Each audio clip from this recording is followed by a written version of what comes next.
কত নদী, কত পথ পেরিয়ে এসে আজ আমি কানাডায় উপস্থিত হয়েছি। আমি প্রকাশ নিয়োগী। আজকে ইচ্ছা হচ্ছে যে তোমাদের সঙ্গে কিছুটা বাইরের দৃশ্যটা দেখাই। যদিও আমার খুব আন্তরিক ইচ্ছে ছিল যে বাইরে গিয়ে তোমাদের সমস্ত দৃশ্যটা দেখাবো।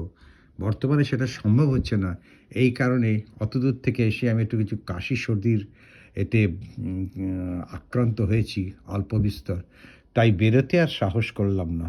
যেটুকু এখান থেকে দেখা যায় আমাদের কলকাতার এক বিশিষ্ট বন্ধু বলবো না, ছোট ভাইয়ের মতো নির্ঝর চট্টোপাধ্যায়ের অনুরোধে এই একটা ছোট্ট ভিডিও বানালাম, যেটা তোমাদের দেখাতে পারছি। এই সময় বাইরে একটা হাওয়া বইছে, তার সঙ্গে বইছে তার সঙ্গে দেখতেই পাচ্ছ যে এখানে বরফের মতো চতুর্দিকে ঢেকে গেছে এবং এই বরফটা অনবরত পড়ে গেছে।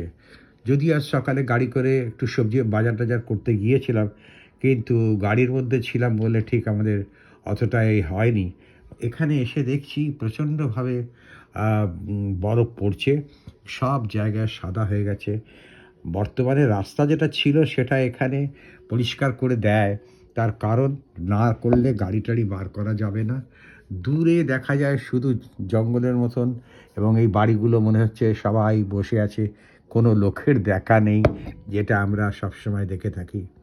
যাই হোক, খুব ভালো লাগছে। সাইডে কিছু গাছগাছড়া আছে, যদি এই গাছগুলো শুকিয়ে গেছে, কিন্তু তবু এই গাছগুলো এখন এই সামারেতে ফের আবার উজ্জীবিত হবে। ভালো লাগলো বেশ, খুব সুন্দর। এখন আপাতত দেখো, এখানে কিছুক্ষণ পরেই আবার এই যে সামনে দেখতে পাচ্ছ, এটা হচ্ছে ফ্ল্যাটের পার্কিং তাদের জন্যে যারা বাইরে থেকে কোনো গেস্ট আসে, তারা কোথায় গাড়ি রাখবে, কারণ গ্যারেজ তো তারা পায় না। তাই সামনে এখানকার এরা ৫-৬টা গ্যারেজ বানিয়ে দিয়েছে, আগন্তুকরা এখানে এসে খুব ভালোভাবে নিজের গাড়ি রাখতে পারে। কোনো অসুবিধা এখান থেকে হয় না। তো এটা আমি বর্তমানে আছি পুষ্পজিৎ নিয়োগীর বাড়িতে বসে বসে আমি এটা ভিডিওটা করছি।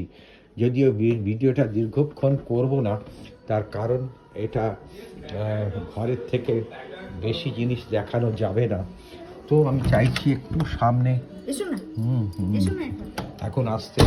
আমার নাতনি চান করছে, তাই ওপাশটা এখন দেখাতে পারলাম না। এই হচ্ছে সুন্দর দৃশ্য, তোমাদের আপাতত দেখালাম।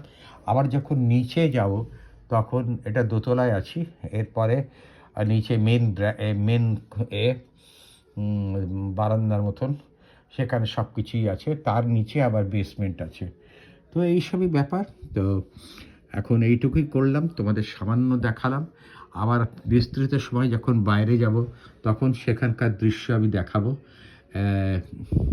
ভালো থেকো, আনন্দে থেকো। আবার যেমন যেমন হবে তেমন দেখাবো, কারণ আমি এখন বাইরে আজকে বেরোতে পারবো না।